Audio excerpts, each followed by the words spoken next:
Hi there, Internet. It is I, Mark Dittmer, host of Screenaholics, and this is episode 16. I'm going to try to keep eye contact with you, the green dot. No, really, it's you, all the viewers that are coming through the green dot. All the viewers, yes. The community, the Screenaholics community. Episode 16, my guest is Mimi Pine, a fitness coach, Sacramento area fitness coach and social media influencer. Mimi was kind enough to join me. We had a hour and 15-minute plus conversation over in the Sacramento area, and we talked about a lot of the talk about the zeitgeist, the culture, dating in 2025 post pandemic. We talked about juicy things came up like body count and dick pics. Uh, it was good to get a women's perspective on the dating scene. Uh, we were kind of simpatico on most issues, so not a lot of vicious argument that would probably, you know, I gotta look for some more people who I really disagree with. That would be the brave thing to do, I suppose, on my part. But it was uh very I think this is a good conversation about some topics. Everybody loves talking about dating. Everybody loves asking single people about their dating and what's going on with it. And so I think it was good to have man and woman talking on the show about that. And this was not a date. I and yet like at the same time I think there's like I I thought afterward, like, oh, I should have flirted with Mimi more. Let me flirt with her now by saying, she's even more lovely in person than she comes across in this podcast. Uh, it's been 9 months since I recorded a podcast. Um, just busy with life. Hope to get a few more out there this coming, year in summer. But there's some other things that have been coming up. But yeah, I forgot about how a lot of the tech works, and it's interesting. I was probably needed to be more militaristic about insisting that the mic always be like this far from the speaker's face, and I went back. What I do is I record on these microphones, and then it digitizes it, and I get a file. It's like a QuickTime file, and then I open it up and I bring it into this Ocean Audio program, and I try to bring up the levels. So I hope you can hear Mimi okay, and but there may be increased background sound because of how I brought up the levels. Again, I hope the audio is good. I use these cameras. I use my iPhone camera, and I bought a second camera to use for the two interview subjects, but I never am able to get all the cameras working and the computer plugged in. That became an issue in this most recent episode. I think my computer battery started to die, and like all the outlets in the computer were filled with all the phones and audio stuff that I had plugged into the computer. And so basically, I forget that I barely have the knowledge and equipment to pull this together, and I could use some coaching.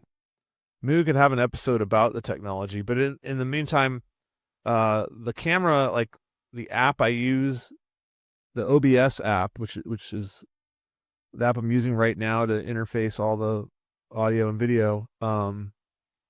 It when I added the iPhone camera to it this time, it created this weird little yellow frame around Mimi on the camera that was facing her. So that's interesting. I don't know what to make of it, but like I said, she's definitely a lovely woman, and now a friend of the show. So uh, thanks again. I thank her again for coming on. You can follow her at at MimiPine86 on Instagram. And you can watch this show on YouTube. Just type in Screenaholics, look for like 9 pictures of my face, and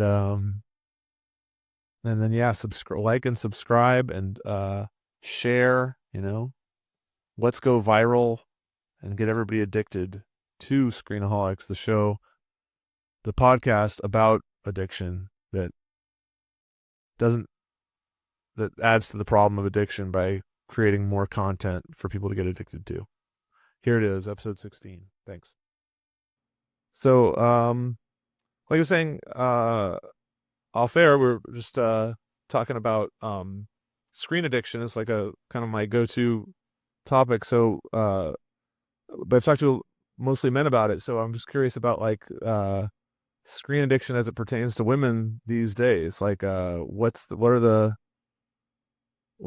story for women and like navigating this modern, landscape? Well, that one's definitely a tough one, especially because we've become like the most socially isolated era of all time. And so now we have people that kind of live in more of like a fantasy land. Like they'd rather imagine a life through a screen than actually go out there and live it.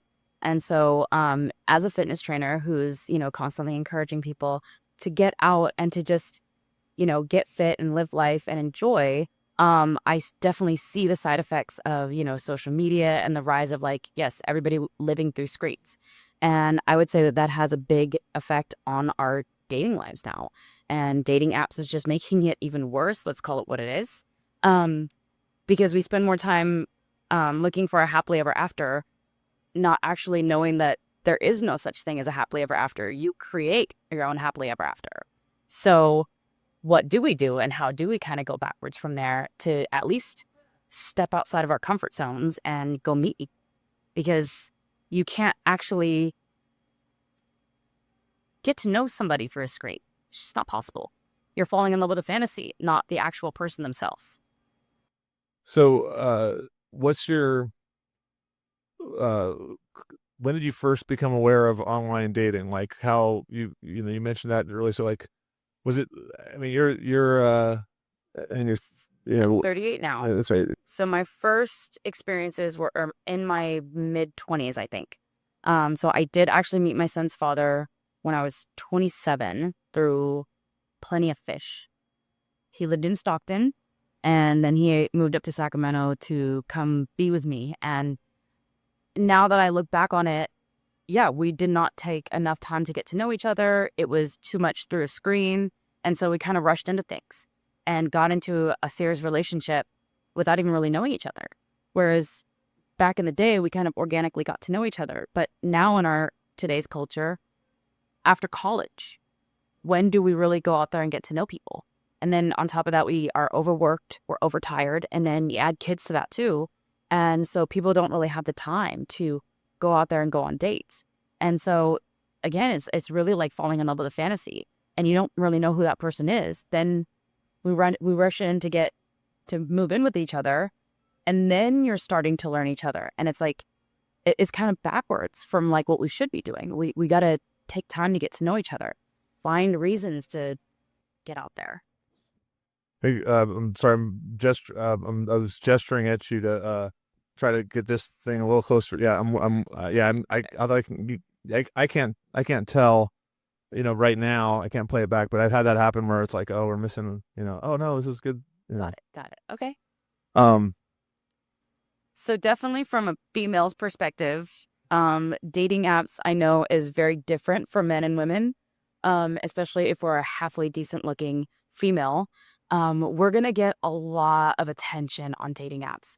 I sometimes get very overwhelmed with the amount of like messages and responses. And then it's like, I don't really have time to text 20 different people how my morning is going. And quite honestly, I don't want to. Like, I'm too busy for that. So I end up getting overwhelmed, and then I just kind of like shut down from it. And then I disappear because I just, I don't want to sit here and text somebody for 3 weeks, 3 months, and just, get to know somebody through text. Like, what happened to like even just jump on the phone and have a phone call? But sometimes I feel like even social media and all these posts about women being too demanding for expensive dates or these big extravagant, first dates. Like, I don't even believe that's true. At least from the females that I know, we're totally okay just like going to the park or like go for a hike or, go meet up at the gym. We don't require a lot, but we do expect a man to kind of, take the initiative because that's traditionally kind of how men are. And so now we feel like we have to go chase men down, which is also a side effect from online dating. Because when we have just this like plethora of guys, we're going to naturally go after the ones that we find a bit more on the physically attractive side. But like when you meet somebody organically, like we're not looking at the checklists. Like if he happens to be a little shorter than we expect him to be, if he may not be like the exact physique that we want him to be, if we vibe, we vibe, but we can't possibly know that that vibe is there until we meet in person. Because and so a first date is very different than a first meet, in my opinion. Because What do you mean by that? What's a first meet as opposed to a first date? so a first meet, if I meet a guy online Okay. and when I meet him in person, I don't know if that vibe is gonna be there in person. But if I were to have met him, like say at the grocery store, there's already like I already know the vibe is there. So if I accept a date, that's different. But me accepting a first meet is not the same thing. So I think even for any females, if they do expect a man to go like take her out on an extravagant first date, meeting online, I think is foolish. And I don't think any man should ever accept that because I don't know. You can't, he's the one that's supposed to spend the money. So that's not fair. Like for him to be expected to spend $100, $200, because let's call it what it is. Even going to Applebee's for two people is like $50, and that's Yep. without drinks. And then if you add alcohol to that, $100 easy. And that's not a movie or bowling or anything else. So realistically, a first date can be $200, and that's a cheap one. So for a woman to expect a man to pay that without even knowing if they're going to vibe in person, I think is very selfish on a woman's perspective. Because at least if you meet, grab a cup of coffee, maybe go walk at the park, know that there's that vibe. And then if he wants to take me out on a date, fine. If he wants to spend whatever he wants to spend, he's a grown man. He makes his money. He makes his choices. So I would say on average, those of us decent females, that's how we think. Not, I think social media kind of hypes things up and gives a very negative perspective of like what a real woman is really like. And I mean, I don't know what this young generation is like because they are also being raised on social media. So a girl in her 20s, I can't tell you what that's like because I grew up in a time before social media was a thing. But I definitely see this big disconnect. And, I'll call it what it is too. There's these videos of these guys that talk about how older men like younger women. And, because she tends to be more pure, she tends to be, less experienced and not necessarily in today's culture. I mean, you got to think that in my generation, we were still shunning other females for being like whores or, being too promiscuous. So just because a woman is older does not necessarily mean she has a very high body count. Younger girls, it's like they're growing up in this OnlyFans generation. So you'd be surprised how much normalized, like, oh, just go out there and, be yourself and live your best life. I I'll find girls in their 20s that have higher body counts than I do. And it's just, so it's everybody's different. So you just have to take the time to get to know what's really out there. But if men still want to continue to live behind the screen and are too afraid to just flat out go meet a girl in person. Well, so that's like so men do have, so you could see it affecting men, like the social media addiction, in that like you get asked out or you get approached digitally way more than you get approached in person. Um, but I guess when I'm you mentioned a bunch of things. There's a lot of follow up questions, but body count and all this is always an interesting topic. But like but first I was just going back to the just online dating being all the issues with it. Like is there what else is there? Like, have you in your lifetime, have you felt like does everybody, what percent of people, your girlfriends of the action is online, or what percent is in person? So I But guess my perspective is a little bit different because I spend so much time in a gym that I do get into a lot of conversations and I talk to a lot of men and women, but I do talk to a lot of men. Mhm. And so I will hear their perspective on the dating, situation, even on just like a friend level. And so I feel like I see a lot of fear in men of just like go talk to a girl. Just say hi. I've even had to coach young guys of like, if you see a cute girl in the gym and you're just asking like, "Hey, are you using this bench?" That doesn't actually require me to pull out my headphone. That just is a nod or no. Yes or no. But ask like I don't know, a silly question. Something that's gonna like an open-ended question. And even when I've instructed some of these young guys to go out there and just go talk to girls. They surprisingly they got pretty good responses. Because we're becoming more and more starved for attention. I mean, that's why the girls' outfits are getting shorter and more revealing because they just want attention. But again, there's a few bad apples that put out these videos of like, oh, these creeps don't talk to me.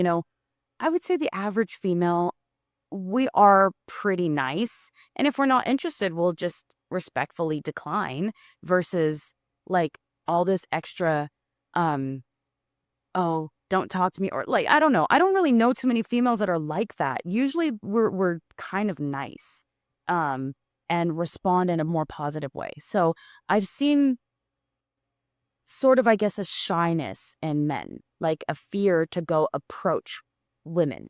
Mhm. And I see that literally everywhere. It could be at the grocery store, it could be at the gym, it could be at the bar, it could be literally anywhere. And my own personal experience because I'm not a young girl, so I will get these older guys that are more age appropriate for me, that are more afraid to talk to me because they think I'm younger. And, once they find out that I'm age appropriate, then I've seen them even like come to my work to come like pursue me. And it's like, but then even at that, it's they do this weird thing of just come around and talk to me, never like hey, I'd really like to take you out sometime. And not every one of us girls are going to take that initiative to ask for your phone number or to ask for you to take us out. Like I will never ask a man out on a first date. I just don't believe in it. I think I like a more traditional man that's going to ask me out versus me ask him. And I know that there are women that are very bold and they're not afraid to do that. And they probably do get a lot of good responses. But I would say the average female, we don't do that. We wait for men to come talk to us. So yes, I've seen on the women's side, they tend to be a bit more responsive online, only because that takes away that shyness factor. So from there, I don't really know how we can sort of make things a little bit um, more comfortable for both ends. But I think men do have to kind of get out of that fear zone to just go approach a woman and just ask her. Yeah, and just to, I guess, catch people up, like, so we met on a dating site, but there was immediately the podcast was like front and center as like, or I put that on my profile as like, oh, I'm looking to interview, I was looking, as I mentioned, bartenders, but you're as a fitness coach, I guess the gym almost offers itself as that kind of mix. It's like almost like a bar in the sense that people are checking each other out and that kind of stuff. Does your gym have a bar, or have you worked at? We do not have a bar. I like to say that a good fitness trainer also doubles up as a therapist because we don't not everybody's going to go to therapy or open up to a therapist, but sometimes they just need someone to, someone to talk to, or especially men. This is a big one for men that I find as they won't open up to a therapist, but they open up in their own ways. When they start to feel comfortable and the walls start to come down, it's sort of their emotional release. The gym is more of an emotional release than just to go get like jacked up. But men are more physical creatures by nature, so they tend to need something to get that aggression out, whether if it's fighting or the gym or dirt biking, even hunting, just different ways to release. And so sometimes that's why they will open up to a trainer. At least that's what I think, and why I have a lot of guys that will openly talk to me about stuff. And so I get to know them on a bit of a different level and a different perspective, but it's always respectful, and always, I guess, yeah, like in that sense. So like a bartender, I guess. Yeah, and I guess so then you have this perspective on just seeing how people, like, so both some male and female clients might express their sort of experiences to you. I'll know who their little gym crushes are.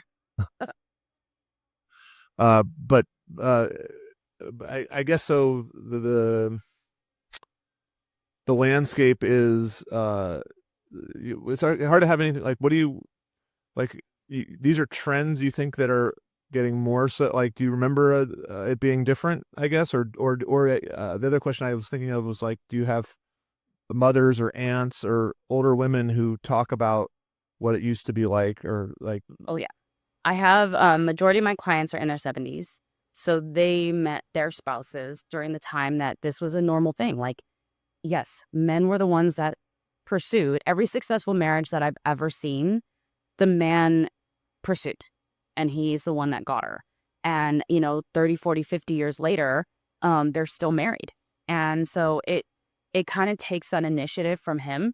But that was also what was culturally taught back then, was, you find a pretty girl and you like her, you go out there and you get to know her. And in my experience from all of my married clients, because I have quite a few of them, they all, as soon as they saw her, they just kind of knew there was something about her that they wanted to get to know more. And so, sometimes they would find different excuses to go talk to her, but they took that initiative. Every single one of them. I don't think I know a single one of them that had been married that long where it wasn't a thing back then. But even so, my sister and her husband have been together 18 years now, and they were each other's like first everything. Cute. They have the cutest story. But yeah, he was the one, and he was very shy when he was first getting to know her. So he got to know me as a friend, and I was the one that pushed him to like go get to know her. And so, sometimes friends do need help. So I would say that's not necessarily a bad thing too. Mhm. As a female, I would get flattered if like a guy were to like send his friend over to talk to me because he was too nervous to talk to me. Because you'd be surprised how many of us women find those types of things really cute. It's just, if we're not attracted back, that's when it's creepy. But if we like the guy, then it's very endearing. Mm-hmm. I mean, so that's so definitely men ask women out maybe in person less than they used to, and then even when they do reach out digitally, then they don't take it to the next step. Some who have the strategy. I mean, I imagine you have some who have the strategy of like, let's meet right away. Like that must, again, not ever, right? I do. I Yeah. do. Anything, I pretty much say anything past 8 texts, I'm gonna get bored and I'm gonna get burnt out. But yeah, so you have these. So that's another. You have other men who have the strategy of just wanting to. They just want to text like for a long time. So, here's what I have to bring up. Guys talk too much about sex way too soon. Oh yeah. And oh my gosh, it's so frustrating because as a woman, it's like, I haven't even met you. Like, I think this is like something to do with OnlyFans or this porn industry or something. But it's like, they will like demand nudes or to like see someone. I'm like, what? I don't even know you. And you want me to send a very provocative photo of me through the internet or like through online? Like, once you have that doesn't get erased. So to me, it's crazy. And it's more harder for me to find guys that will be respectful than to just flat out like, hey, can we just meet for a cup of coffee before you talk about anything sexual? So usually the invites are to like Netflix and chill. To me, as soon as I hear that, it's automatic like, oh, he's just trying to have sex with me. I'm going to ignore you. I will not even respond or even laugh about it and straight up tell him no, because for what? And that one is a very common one. There is other sources online because girls talk. We talk to each other. And so we will even share information about, oh, this guy's a dirtbag, that guy's a dirtbag. So this is a common thread that a lot of us women experience, that we feel like that's all men are trying to do is just have sex with us right away. And I don't know whether if that's become the social norm or what's the side effect to that, but that is something that a lot of us are burnt out on. And we're just kind of like, I'm just done with online dating because I don't want to deal with it. I'm tired of the next guy that just wants to have sex with me. I mean, it's like stand in line. You know, that's what every guy wants that. Right. Right. And you don't need like, there needs to be more of you're going to have more of a process because you can't, you're not interested in honoring all those requests, but to push back a little, I guess I assume, you know, this is in the culture, the men are typically terrified of being friend zoned, I suppose. So there's some like push or pull, or like I can imagine being disappointed with myself if I'm too well behaved on a first meet. But you're not even talking about that so much. You're talking about even just in the texts. Still, there is it's probably Oh yeah, it'll be like literally immediately in the text, like 3 texts in, it's like they're instantly talking about sex stuff, and it's just wow. I can't imagine men talking, approaching girls like that 50 years ago. It wouldn't have been a thing. You treated women like ladies, and I get that women acted more like ladies back then. I do understand there's a bit of a dichotomy there, but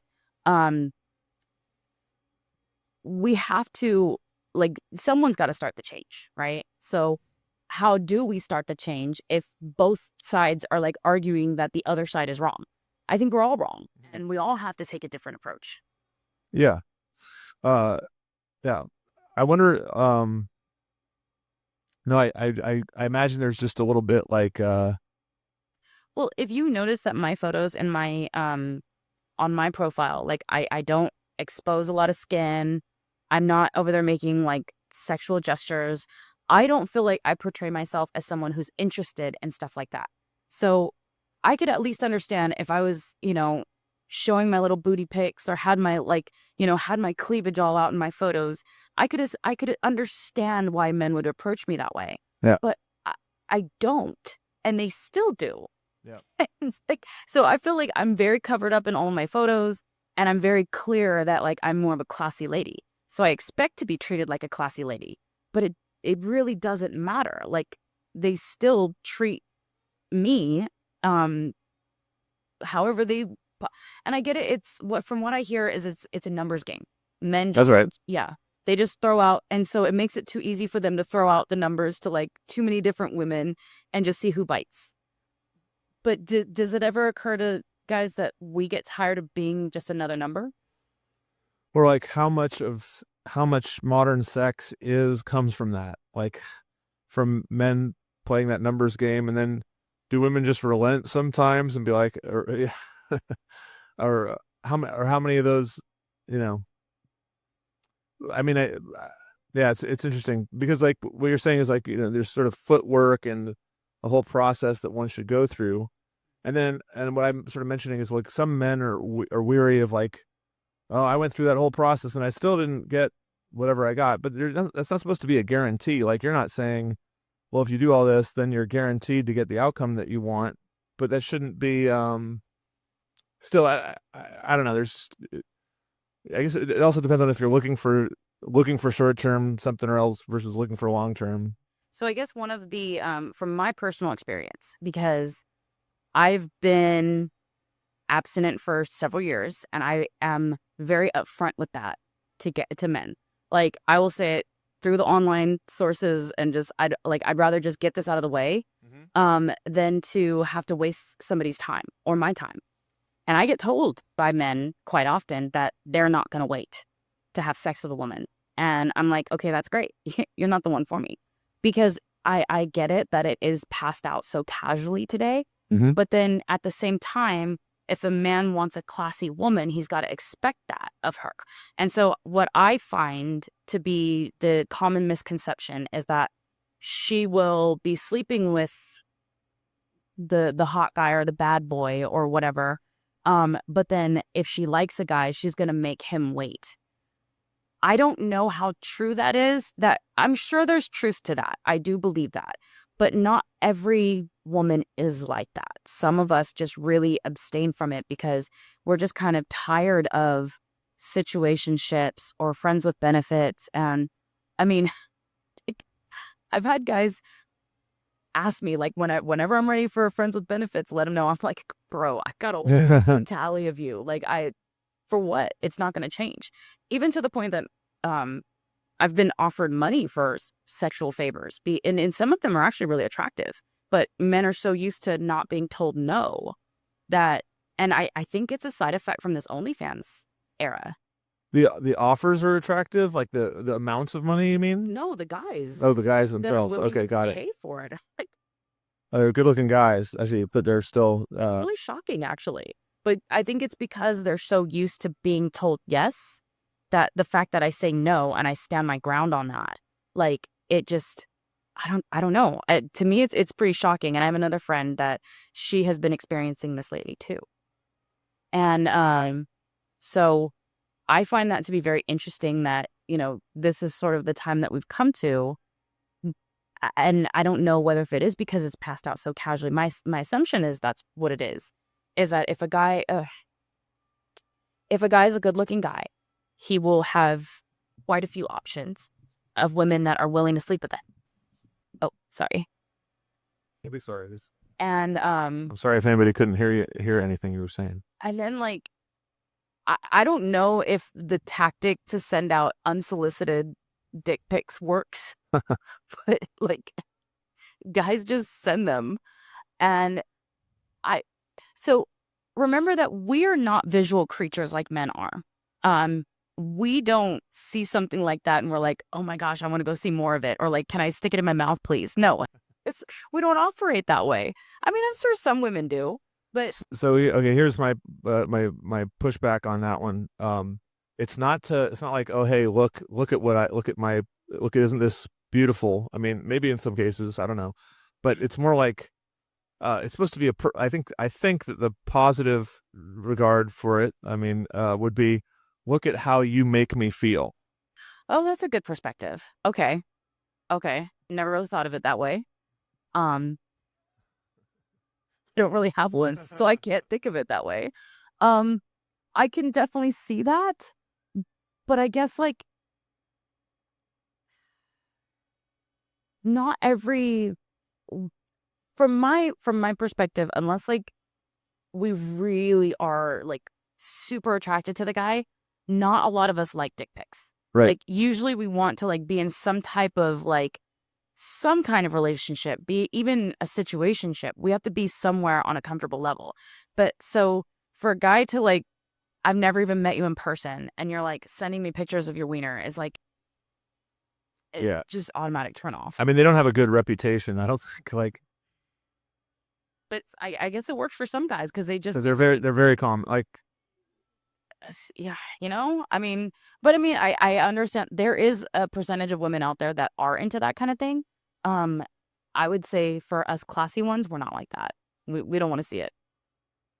yeah, I mean, I guess it's a yeah, the world of like kinky people or people who want to yeah, are doing the free sex. It's a sexual revolution. Maybe like, It's was the sexual revolution a net bad, or it's a superficiality complex, Mhm. right? Like, because we're being taught we want the 666 category, right? A man has to be over 6 feet tall. He must have a six-figure income and a 6-inch dick. And, like, we're being taught this kind of stuff. So normally, like, men are the ones that are visual creatures, and so men are the ones that need to be physically attracted to a female in order to, like, want to pursue her and get to know more. We are more likely to to grow to like a guy physically. So we don't have to be physically attracted right away.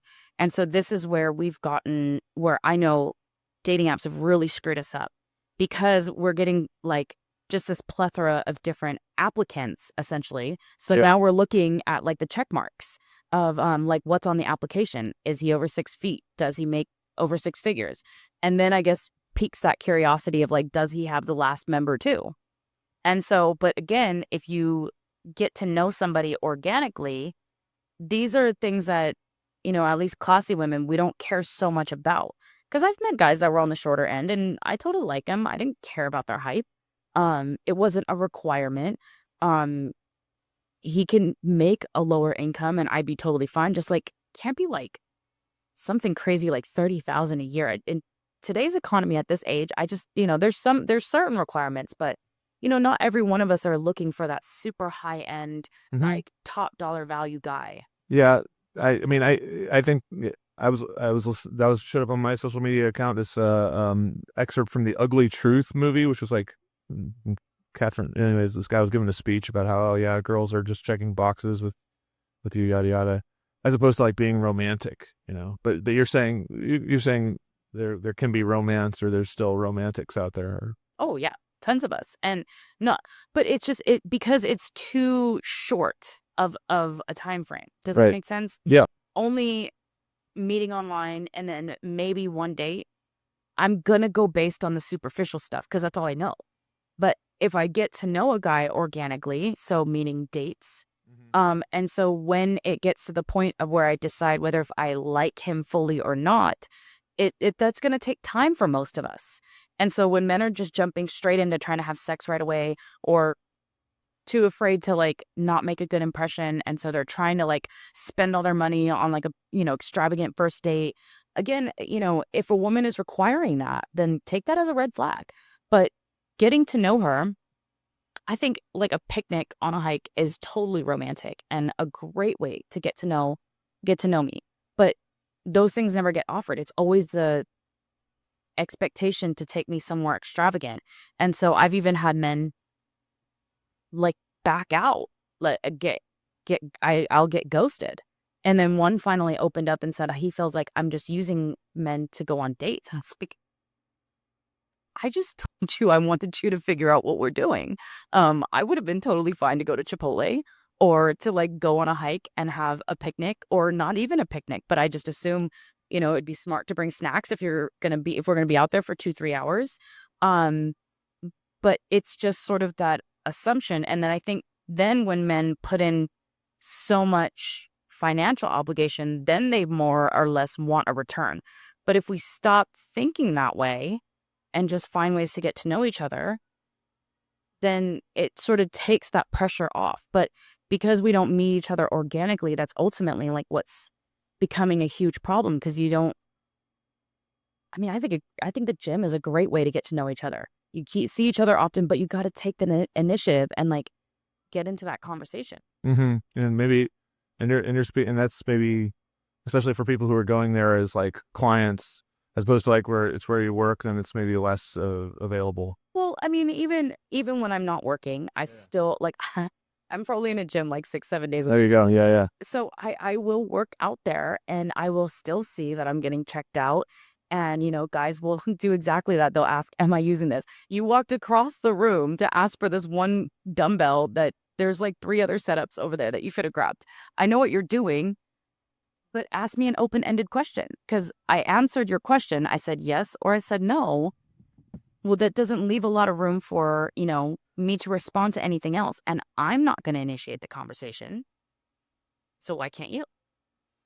We were talking about like we were talking about the online dating space, but like it's and a little bit about how like screen addiction has like changed it, because guys are a little less prone to, they got this digital option. They get in the digital queue to try to get find some woman that they play the numbers game. But they say men are addicted, especially with screens, to like gaming, and I guess maybe to playing this particular numbers game. What do you think women are most addicted to on the in the digital space? Like what do you what kind of feedback do you get when you talk to women about that, or do you find it particularly engaging? Any or things that you try to watch yourself on in terms of using that stuff? So I would say from my experiences, more females are into like social media posts, selfies, just always having to post everything that they have going on in their lives. So I am more recently just kind of using more social media platforms for my own business, for my own because I'm a fitness trainer, but also a fascia specialist. So, trying to get the word out there that I can help people get out of pain Tell naturally. tell me what tell us what that is, because yeah, I saw that on your Instagram and I don't know what it is. Yeah.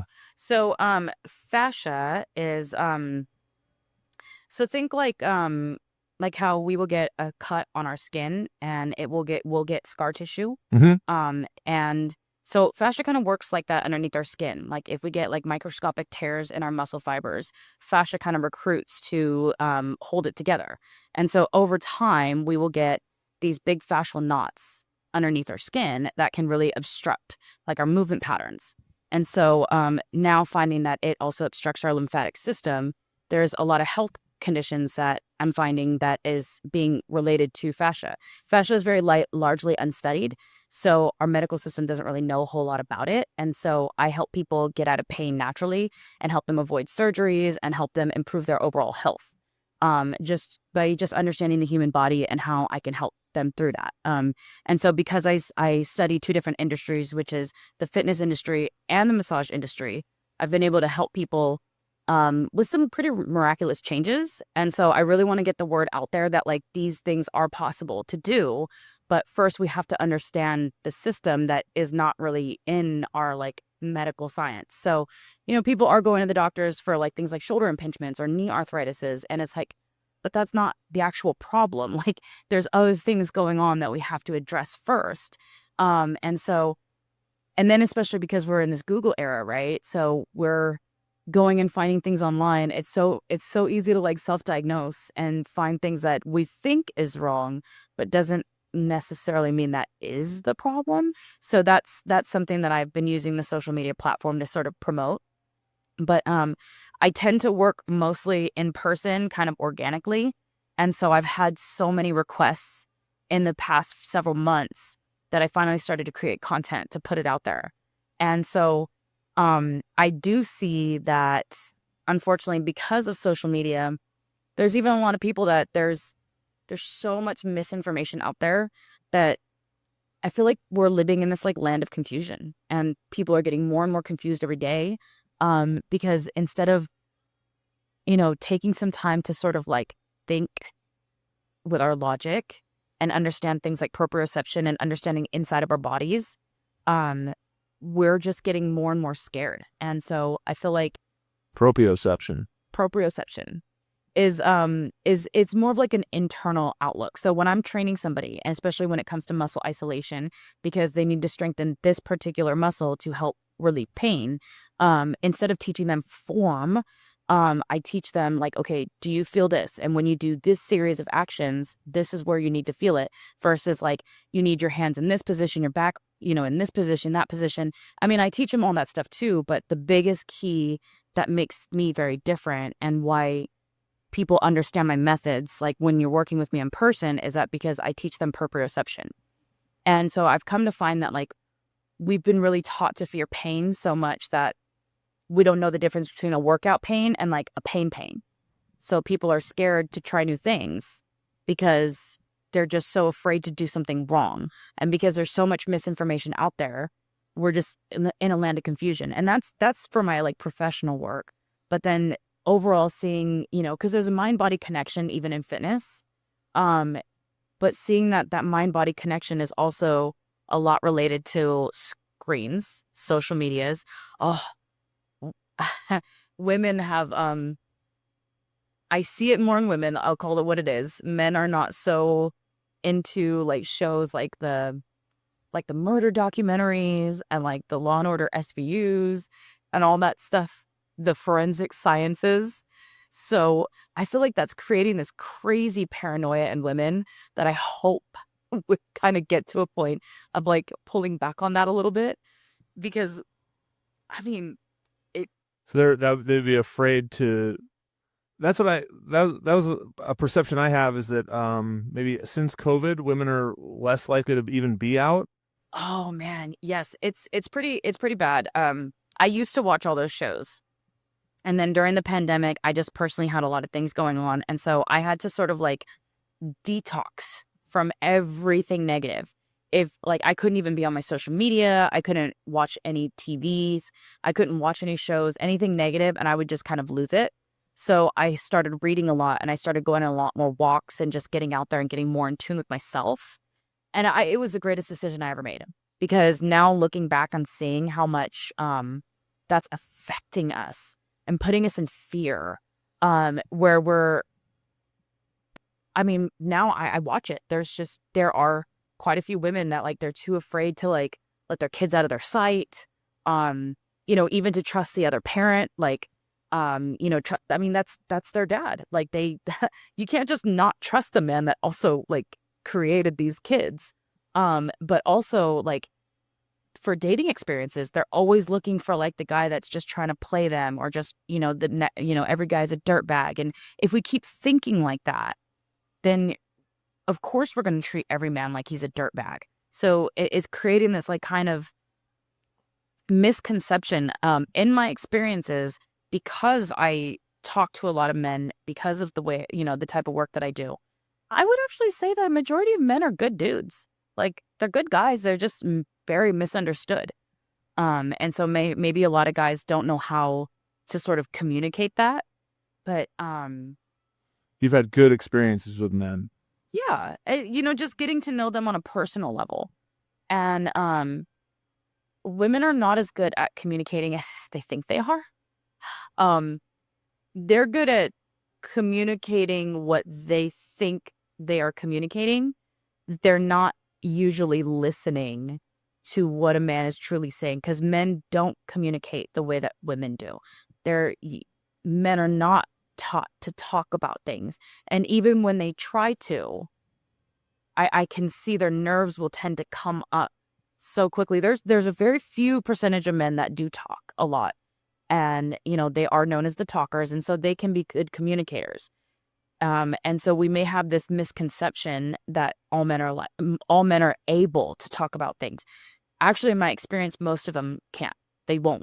They'll talk to each other more casually, more um I always say like men are fantastic flirts, but only to each other. No, Like go to a gym and watch them talk to each other, but they will never speak to women that way. Like the good guys don't. They're not like that. So what's happening is that a lot of women, they will all play into the same 10% of men that are players. And then they get this misconception that all men are like that. And I'm like, no, that's like 10% of them. Most guys are good guys. Most of them are respectful. But if you're going to throw yourself at them, they're going to take it, you know? apparently it's like this. Yeah, I've seen social media accounts.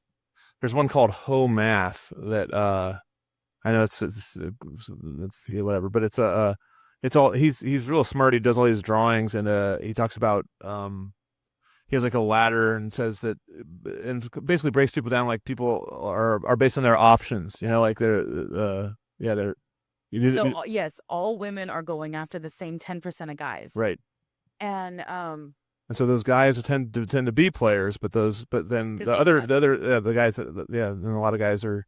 So then women say all guys are players, but that's because it's the ones that they actually are interacting with or want. But then those are the ones that have options. So the yada yada yada, which is maybe always been true, but like the social media accentuates it, or because it expands the reach of who people think they have a shot with, or I would say that is largely to do with dating apps, because we have just an absolute like plethora of messages and different options, that we're going to naturally go for the more attractive ones. Because why not? If we're looking at a pool of 50 different guys, I'm going to naturally go after the like 4 or 5 ones that are extremely attractive. But if in real life, and that man also is, surrounded by 50 other women, he's going to only pick certain ones that he's going to go after too. And then especially when it comes to like who he's going to go after on a dating sense, or like actually want to get to know her for something more, um, he's going to tend to pick the most attractive ones. And so because of dating apps and because it's easy for a woman to look any type of way and get a bunch of guys that will have sex with her, like every guy is going to be willing to have sex with her. That's just how guys are. But the ones that are going to want to actually date her and then marry her, not every guy is just going to go after just any female. Like she has to have something to offer. And then another misconception that a lot of women have is that men don't care how much money we make or what kind of career we have, or like, you know, w- I mean, well, we have to think of it on both perspectives. Like they care how she treats him. How does she make him feel? But then put the shoe on the opposite foot. We think the same way too. We're more about how does he make me feel, and that is, there are the external factors that come with that too. But men and women are gauged for different reasons, right? Men are more gauged based on like what's his success level, what does he bring to the table as far as like financial stuff or physical, things. Mm-hmm. Whereas women tend to be more, you know, um, yes, it's going to be largely based on her looks. It is going to be largely based on, Judged based on. Right. Yeah. right, because, that's just the reality of it, and we can argue it, we can get mad about it, or we can accept it for what it is. So when women are so focused on, oh, well, I am, worth something because I have this good career and I make this good money and I have this nice house and they have this nice car. It's like, but men don't really care about that. They care about, is she sweet? Is she kind? Has she done her own personal work to where she can be peaceful? Does she work on herself to work on her body to be physically attractive? That he's going to find her physically attractive. And the biggest thing is that, has she worked on herself enough to be in tune with her femininity, which that is what is so lost in our culture today.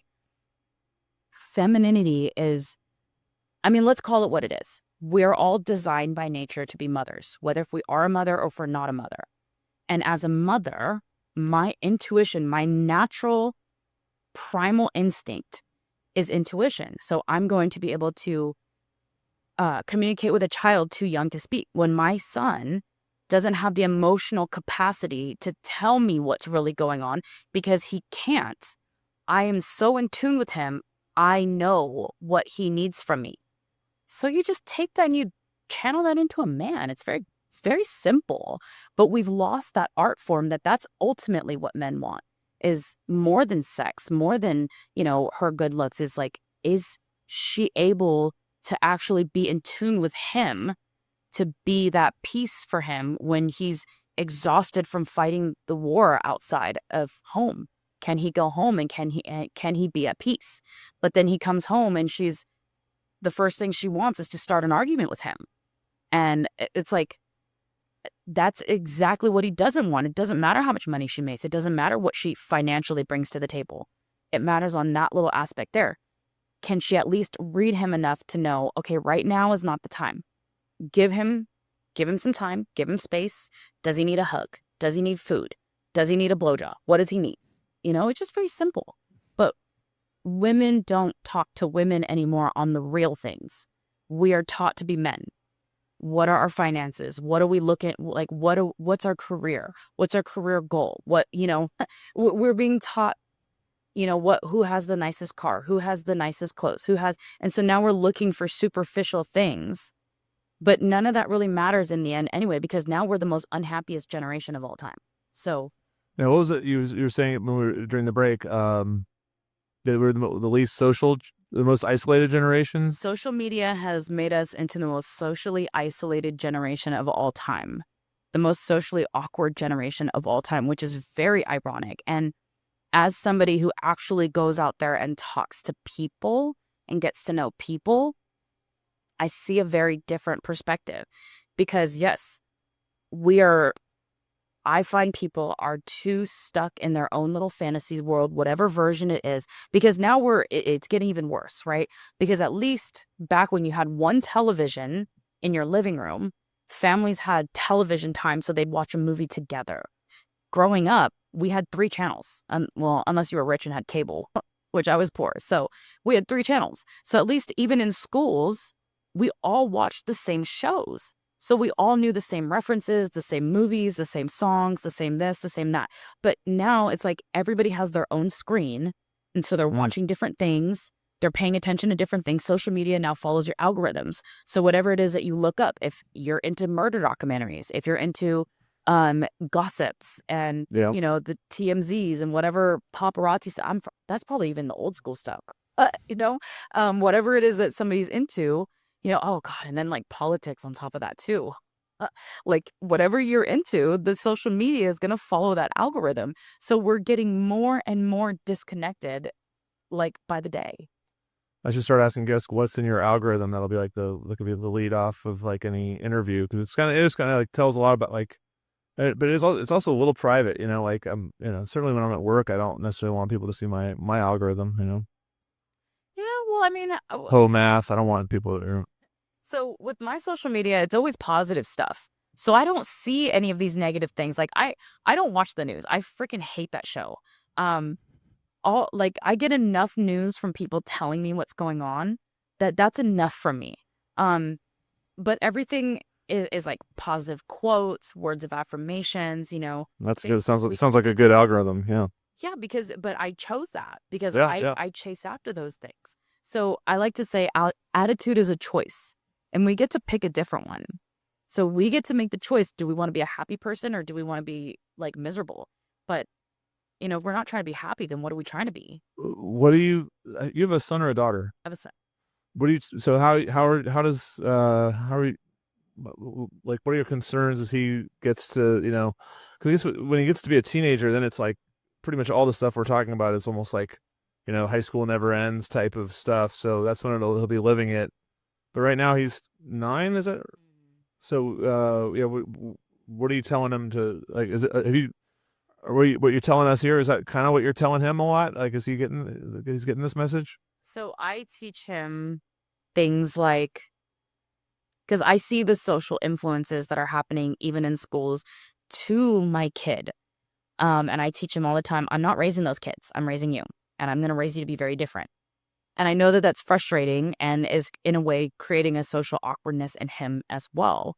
But usually when people talk to him, they're really surprised that he's only 9 years old, because I raise him with very old school values. And there are some things that about the current times that do scare me, of how kids are being raised. I personally think that if you're not monitoring your kids, everything, their cell phones, their tablets, their video games, he doesn't even have a social media. But if you're not monitoring their social medias, like, then you're negligent as a parent, because it is a terrifying world out there. They could be on Roblox talking to a stranger who's posing as a child. So, and a lot of his 9-year-old classmates have social media. I'm not entirely sure, to be honest. I That do. would trouble me. And they have like Instagram for teenagers now. It's like I've seen those ads, but I hope there's not too many 9-year-olds with the social media accounts. That is definitely thing. And one of the things, perhaps because I'm not like the most politically correct person, it's a struggle. It's like everything's offensive today. Like, I got pulled into the office the other day because they were explaining to me that my son was calling other kids retarded, and that when they had talked to him, he said he didn't know what that meant, and I was like, he may not. I don't think about these things, because in my generation, to say, man, stop being gay, like, that was just a normal thing that we said. And so realizing that like everyone's offended by something, and so like you can't even say anything, otherwise, like, someone's being offended by something, everything is racist, everything is offensive, everything is sexist or bigotry or something. My kid's like one of the less than 10% of the white kids in his school, and so he can't say anything because he's a white boy. So he, gets, trashed on because it's totally socially acceptable for, you know, a black kid to, mention something about, oh, you're white, make white jokes. No one gets offended by that. But God forbid a white kid say something the opposite way around. So what we don't realize as a side effect to that is now my son, it's socially acceptable for essentially my son to get bullied because he's a white kid. So it's okay that he's white. It's not, he's white privileged. So it's okay to make fun of him, even though he's growing up with a single mom and is actually, you know, on the poor end of the scale and doesn't have any white privilege and is a quarter Korean. So it's interesting that, we don't see the side effects of what's being passed down into our kids, but we're not paying attention to because it started all with, wanting to make all this social awareness, but now we're socially awkward, which is interesting. But Yeah. Yeah. So you try to teach him to be more, I guess, wary of whatever he is gonna take in through through the screens, I guess. the reason he basically has been saying retarded, I realized it was from me. Oh, I was like, just know that people out there are idiots, and you just have to, so not every kid's parents are teaching them this kind of stuff. To teach them the stuff that I teach What you. kind of stuff? Yeah. Oh, like, how do you guide your kids through the 67 different genders? How do they're kids? They're just, when my kid was saying, they're joking to each other about being pansexuals, I had to go figure out what a pansexual was.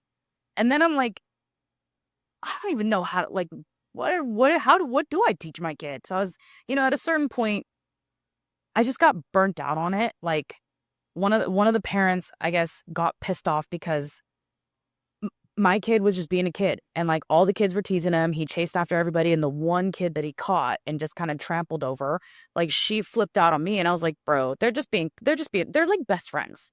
They're like best friends. So I finally just told him, like, don't put your hands on so and so, because some parents are retarded and I don't feel like dealing with them. So I was like, crap, he did get that from me. I don't know. I wasn't thinking about it in the moment, but I tell him that some people are idiots and you just have to, let it go. Just let it brush off your shoulders. Well, I mean, I imagine it's almost like a status competition, a little bit from between parents, like where they can throw shade on each other. Because, oh, your kid did this, or oh, I just want to say your kid did. People got mad at me because my son is always getting like the highest achievers award in like English, and then he just got the highest achiever in math this year. And so it's Congratulations, yeah. Thank you. Because my kid is smart. Like, so because I'll talk about it, it's offensive that I brag about my kid. I can't anymore. I'm just, you know what? Everyone's got it. I teach my 6-year. Well, I started at 6, but he's 9 now. So I teach him, opinions are like assholes. Some are pretty, some are not. Some smell nice and some don't. And some of them you just flat out don't like, and that's okay. You can validate that everybody has an asshole without liking their asshole. I don't care. My kid's gonna need therapy one day anyway. So.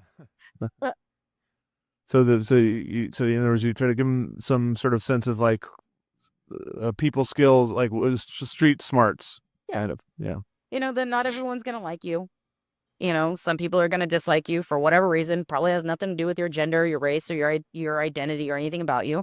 Some people are just people, and people are imperfect creatures. So, let an idiot be an idiot and just focus on yourself and what you can do. Yeah. Yeah.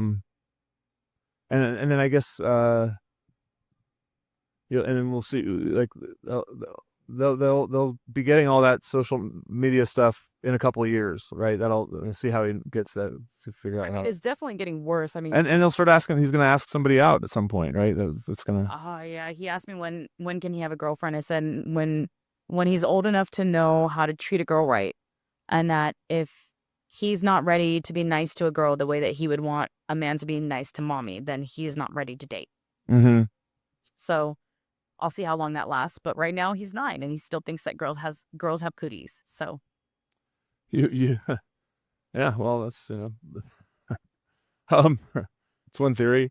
So you mentioned you're doing some influencer stuff. you're on Instagram, and what do you, how do the different accounts stack up to you? Like, do you prefer one to the other? What's this? How do you feel so far about being an influencer, Um, going viral?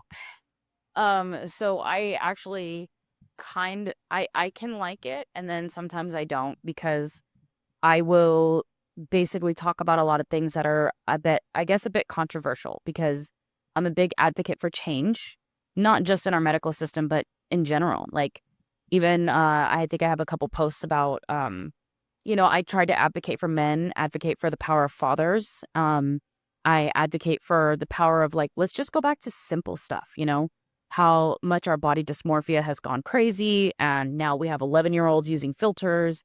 That's why you see the girls with their lip injections and all the BBLs and all the surgeries and stuff. Like, it's getting worse. BBLs.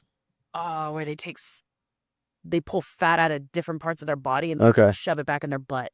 Okay. 'Cause, yeah, you could work out and build a butt. Like, myofascial release can actually help to reshape your body. So, you could do it naturally, but all we know is surgeries. So, You, yeah. you said old fashioned extra leg lifts. Would you to build your body or? Yeah, so I think we got to get to a point where we stop, like, we have like a few traditional workouts. Mm-hmm. Um and so I think a lot of women's problems is you have to stop working out like men. Women should focus more on, like, hips and glutes and legs and core strength in general, and it gives us better results than if we are continuing to do deadlifts or even trying to do bench presses. Like, unless you are one of those girls that have a naturally very feminine physique, um, by natures, quite a few of us have. Also, when you understand, like, weight gain, testosterone makes us gain our weight in our belly. That's why men tend to get beer guts. Estrogen makes us gain in our hips and our butt area. That's why women tend to get more curvy. So with also our lymphatic system, a weak lymphatic system can cause inflammation in different areas and can cause us to have hormonal imbalances. And this is why you're seeing more of a rise with women that are gaining their weight more like men. So those are the women I want to target the most. I don't like that word target, that I want to reach out to the most, of, like, we can actually change our bodies if we understand the science, and that there's more science to the human movement system than just, let me teach you how to deadlift 500 pounds. Like, stop learning from these men Hmm. and start learning from women bodybuilders, and not, like, competition bodybuilders, which again is more traditional. Women that, reach out to us women that are about women transformation in our bodies, and how we build and sculpt our bodies through fitness and through myofascial release, and that we can actually change our physique, and we don't need I mean, look, you're going to spend 10 grand on a BBL, right? And it's going to take you months and months and months, and they look terrible. At least the process of working with a really good trainer that can teach you this stuff, you can obtain that body naturally. So that's kind of like, what I'm trying to put out there for more women to understand. Okay. So, and I guess women are, but I guess what TikTok's like shorter Yeah. shorter form stuff. Well, In this, you do a lot of like sped up videos. Sometimes it's kind of a fun thing. the Music. advantage to TikTok is that people can ask questions, and then you can record a response Huh. to that question. So it can be a longer response. It can be up to 10 minutes. So I do have a couple women that will reach out to me and ask me questions on, like, okay, how can I get rid of my tendonitis or something? And then I'll record a little demo and kind of explain things there. So that way they can understand it a little bit better. So I feel like TikTok does work a little bit better in that sense. Especially because it kind of just, the algorithms will naturally just push out the information, and depending on how active you are on there, like, there's certain guidelines that you have to follow with TikTok that is a little different than, like, say, Facebook or Instagram. So if you want to build on social media, TikTok is definitely the one to go to. Yeah. Okay. So it's a good building block. Huh. That's interesting. But because so Instagram has like its reels and Yes. like, or your Instagram posts. A lot of your Instagram posts are actually TikTok posts. Is that right? Yes. So I posted on all three of my accounts, and then that What's way what's the third one? Facebook. Okay. And then I think I have like a Thread and Lemon8. I'm actually brand new to social media world and Threads learning. is Instagram's Yeah, like it's owned by Instagram. okay. So I personally still don't really know how Instagram works. Uh-huh. I'm learning. It's interesting. I can read the human body like a book, but put me in front of like any kind of technology and I do not know what I'm doing. But I'm learning to navigate it the best I can, and it's all a learning process. I mean, yeah, it looks like you know what you're doing. I Hey, that's like only in the last 6 months. That, but and I guess how long you been doing fitness training? I have been a fitness trainer. Uh, I was first certified in 2012. And so, but this has been a big part of my life since I was 23 is when I first got back into the gym. So about 15 years. Mm-hmm. And, but Back into the gym like you were in it before, and then you stopped, and then you well, I was always an active kid. I was always overweight. I was diagnosed with polycystic ovary syndrome in my 20s. polycystic ovary syndrome. It's a hormonal imbalance. And so I actually did not think that I could ever have kids. And so, but by losing the weight is how I magically got pregnant with my miracle child.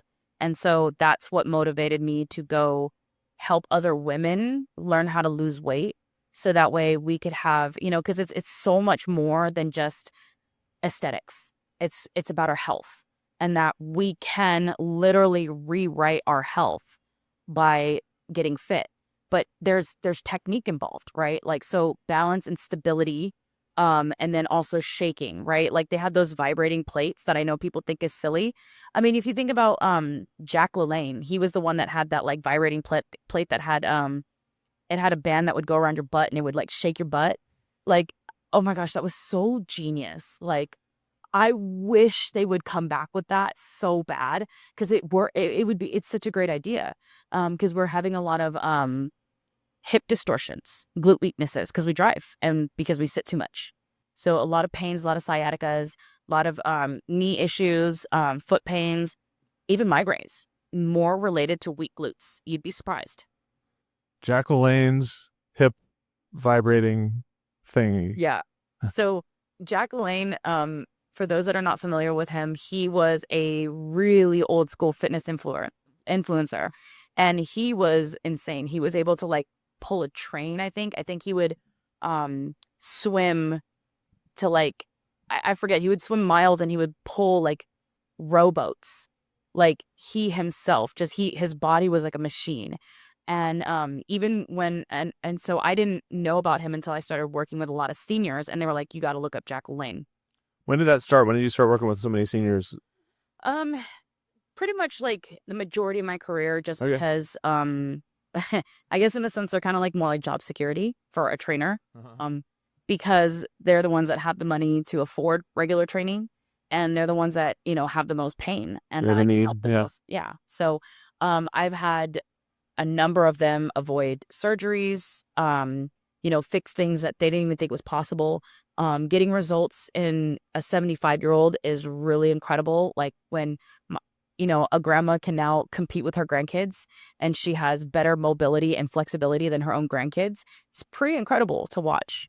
So I originally started wanting to help women, but somehow that managed to morph into me being able to like help anybody. And so, I still want to help women understand that we have options. But I also love being able to bring a grandparent back to their grandkids, mainly because I guess 2019 is what really got me kind of obsessed with that. I lost my father to the pharmacy mindset. What I call it, the pharmacy mindset, where we're looking for like a magical solution, like a magic pill that's going to solve all our problems. But the reality is that some of our problems are not a medication. Some of our problems is you need to move your body. We are designed to be active creatures, Mm-hmm. and you need to move and build muscle. And so, um, it wasn't until after he passed that we didn't even know most of the medications he was on. And now it's like, just as he was losing himself towards the end of his life, we didn't understand it. How do you understand stuff like that, right? How old was he? He was only 69 when he passed, and he had diabetes, kidney failure, congestive heart disease, and he basically just like died in my mom's arms. And so going back and like when we cleared out his office and like seeing all the medications that he had, like, why are you prescribing a dying man Viagra? Like, some of these things didn't make any sense to me. So I guess that's what really started the obsession of like, if I can help anybody off of their medications or off of I mean, their, presumably it was to help him have sex with your mom. I don't know. Yeah. I don't know. Maybe there's some other reason. Maybe there's some other reason. I don't know. I have no idea. Yeah. It was generationally taught where they was just looking for some magical drug to solve their problems. So Huh. he was even going online trying to build stuff like the muscle building, like protein shakes and stuff. And it's like, that's not how that stuff works. That it enhances your muscle building if you're working out. You don't just sit in front of a computer Mm-hmm. and take this stuff and it's going to make you build muscle. Unfortunately, you have to go build it yourself. So that's why I'm very inspired to help seniors like take control of their health and take control of their life. Because it's usually not until you reach a certain age that you realize, if I don't start doing something, I'm going to die. And unfortunately, like, we usually have to get pushed to that level of an extreme before we change. And it's sad because there's a lot of people that are losing themselves by living behind a screen because we're withering away and we're kind of like sitting ourselves to death is really what it is. Like, our bodies are designed to move. Like, even our scapular development and how we got our scapulas back here is because we learned how to climb trees and swing on branches. And, think Tarzan stuff. I mean, that's why President Kennedy back in the old days required physical education and at a level of extreme, because we need that to like climb ropes and like pegboards, right? A lot of seniors, they remember those days that it sucked. But it's incredible when I'm able to bring someone in their 70s back to life. And so it makes sense to them and they understand it. And in addition to that, now we sit in cars and we basically put couches in our cars and we strap ourselves into these cars and we're getting A car seat is like a couch. That's a good comparison. Yeah. It's, we're essentially losing all of our core strength. Like, we wonder why we have no balance, because if your pelvis is your center of gravity, our glutes and our hips, like our lumbopelvic hip complex, that is what stabilizes us. So if we lose all the muscle mass there, I don't care how strong your biceps are. Huh. You literally need butt strength. So what does one need to what exercises does one use? I guess I'll check your webpage for that. I saw some of them. You know what? I've helped bus drivers. Just shoulder blades, bring them down, pinch them together, tuck your tummy, and not suck it in to where you can't breathe. Tuck it. Like, if I was going to come punch you in your stomach, what do? You tighten it, right? So tighten your tummy and then squeeze your butt. Like, even in my classes, I'll do one of my workouts is called cheek to cheek squeeze, where I make them squeeze one butt cheek and then next and alternate. And it's really funny because when you have a group of them and making them do that, like, they're just laughing about it, but Sure. It actually strengthens their glutes. But see, that's why when you think about if you're sitting in a boat, like, or if you're sitting on a horse or go on a roller coaster, what do you do naturally? Tighten your core up. And so we get stronger there. And so we're losing a lot of stability because while we're sitting on the couch in our car, strapped in by a seatbelt and only using our forearms and one leg to drive, then we're creating these huge imbalances in our body and wonder where all of our pains are coming from. Well, you have one foot that's way more dominant, and then you turn out of the car on your left leg and you balance on the left leg.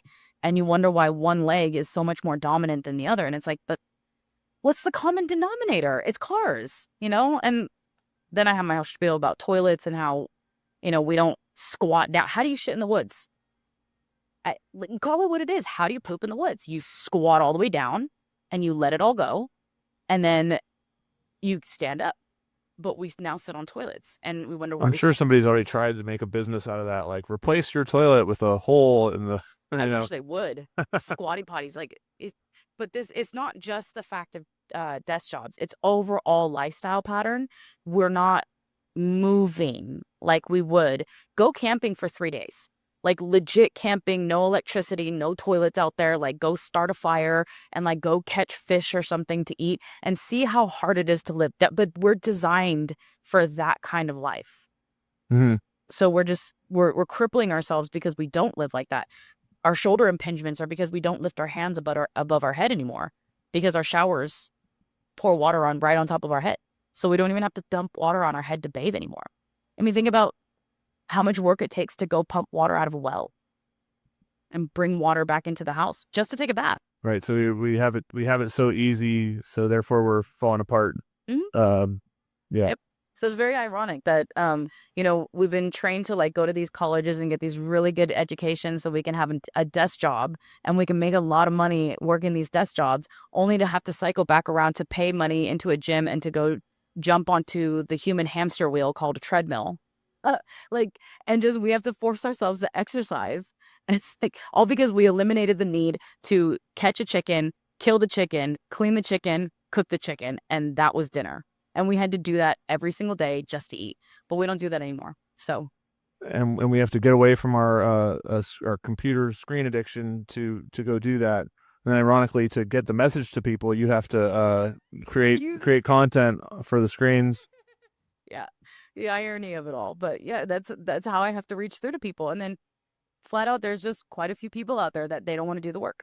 They don't want to do the work. And I'm like, so even when I teach them things, I don't want to do the work. you can literally just sit there and squeeze your butt, like squeeze your cheeks. And so sometimes I will create the craziest, like simplest workouts, and people still won't do them. But then the ones that do them and do get dedicated, you will literally reverse your age. It's crazy. I have no butt. I don't have a butt. Most of us don't, because we sit down too much. And that's really what it is. Because up until 30 years ago, people at least roller skating was a huge thing in the 70s and the 80s. It was screens. It was too much technology that has eliminated the need to have to go out and socialize, to go out and go find ways to entertain ourselves. God, now kids are afraid to even be at the skating rink and act silly because they're too afraid to act cringe.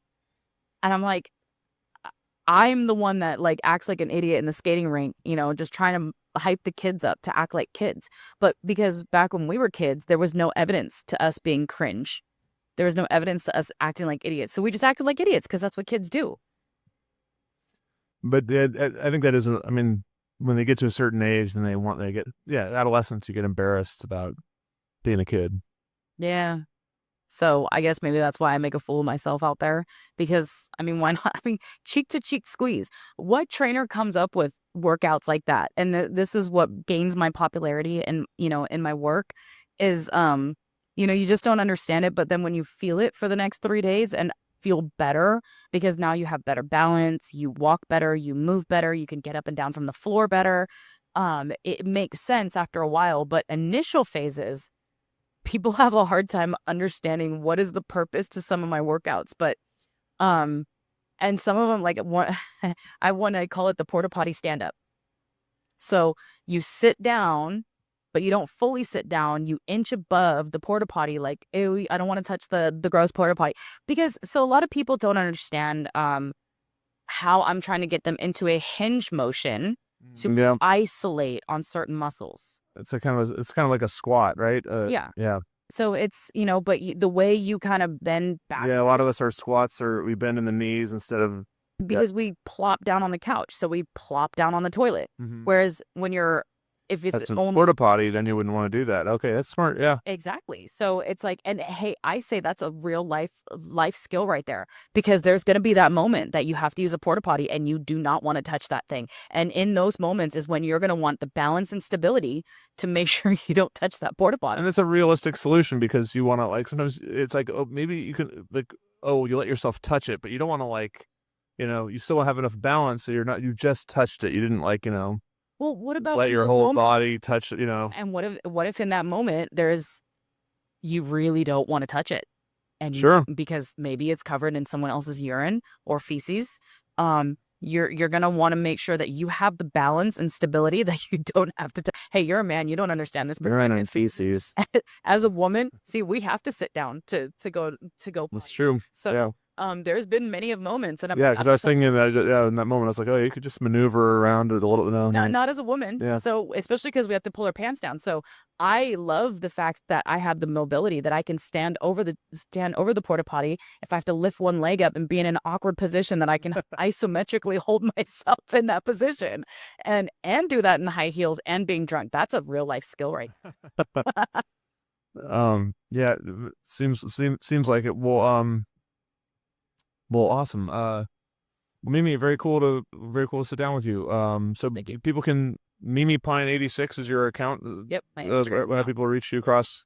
Oh, should we get your TikTok as well? Then Yeah, it's foam rolling with Mimi. Foam rolling. So that's styrofoam. It's a foam roller, so it's really popular in the gym industry and Yeah. the sports industry. Yeah. It looks like it's like a Cylindrical. Yeah. It was originally created from a guy that was working construction, and he was in so much pain. He just started rolling on a PVC pipe to like get, some of the pain out. And then from there it got revolutionized into the gym industry. Tom Brady actually foam rolls every day. And Tom Brady became Tom Brady. Yeah, no, a buddy of mine set me up with that and a lacrosse ball. He told me to use lacrosse ball for my feet. You bring back the pliability, muscle pliability, and it's pretty incredible what can be done with that. Well, thanks for your time. I mean, it's really nice to meet you. Yeah, Wish we could talk for more. All right.